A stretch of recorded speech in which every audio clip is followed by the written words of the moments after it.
Climbing the rank ladder in your favorite competitive game can feel like stepping into a grand casino. Each match is a spin of the wheel, a hand of cards, or a roll of the dice.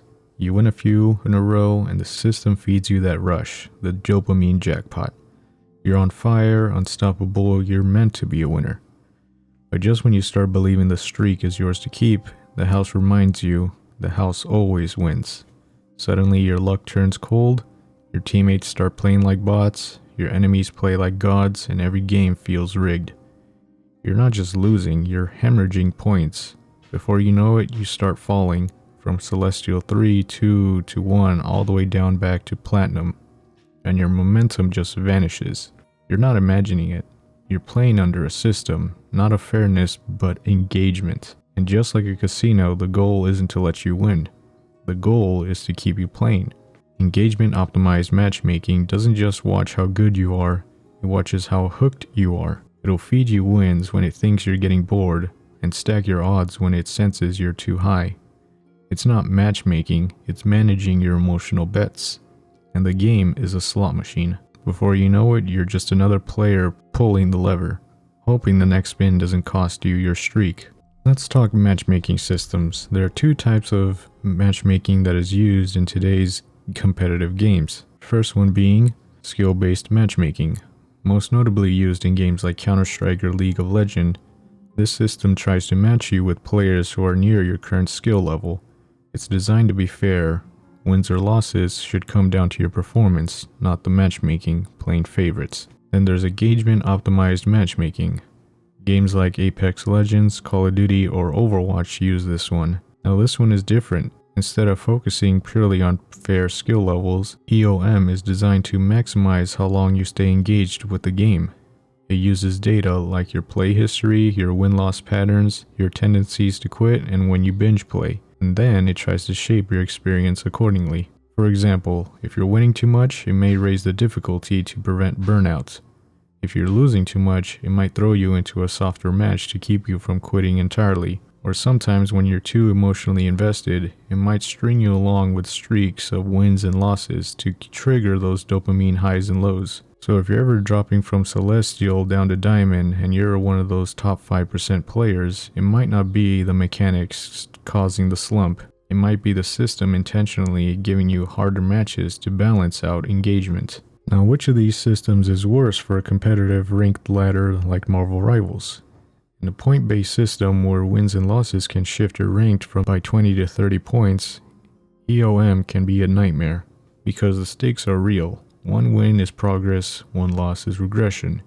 You can feel every match pushing you forward or dragging you back.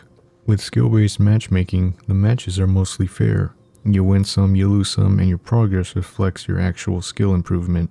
But with engagement, it can feel like the game is deliberately stacking matches against you.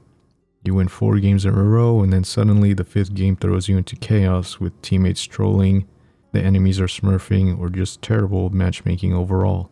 That experience, those manipulated streaks, can create emotional exhaustion, and that's what makes EOM worse in a ranked structure with point swings. You earn Celestial rank or even Grandmaster. You deserve to stay near that rank unless your actual gameplay drops.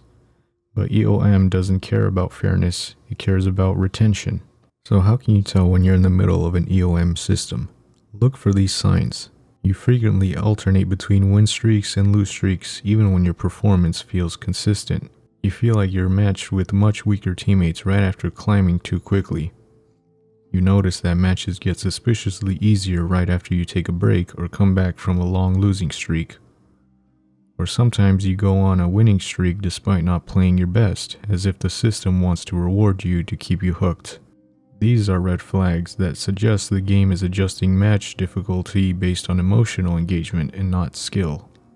Now here's where it gets interesting. You might be thinking, if the system's trying to manage my engagement, can I reverse engineer that?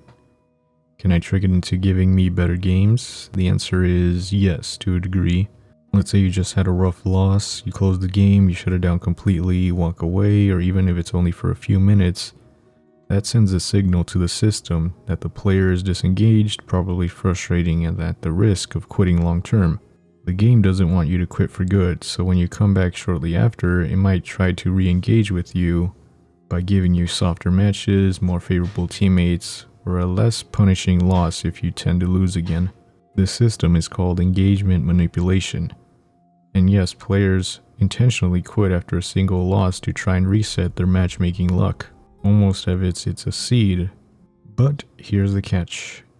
EOM systems are designed to learn your behavior. If you keep quitting after every loss, it may flag your behavior as intentional manipulation.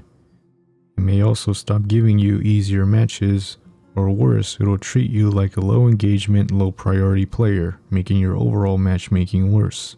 These systems are always adapting, so while quitting occasionally might reset your luck, doing it too often creates a pattern. And patterns are exactly what EOMs are built to detect and adjust against. So if you're going to try it, do it smart. Only quit after particularly emotionally draining losses, not after every single defeat.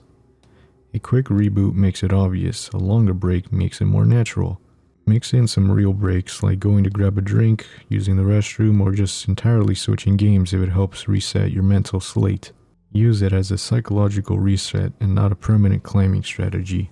So here are some final thoughts. That EOM isn't evil by default. It's just a system designed to keep you playing, but when it's inserted into a ranked system where stakes matter, it can create an unfair and emotional turbulence that makes you question your own skill.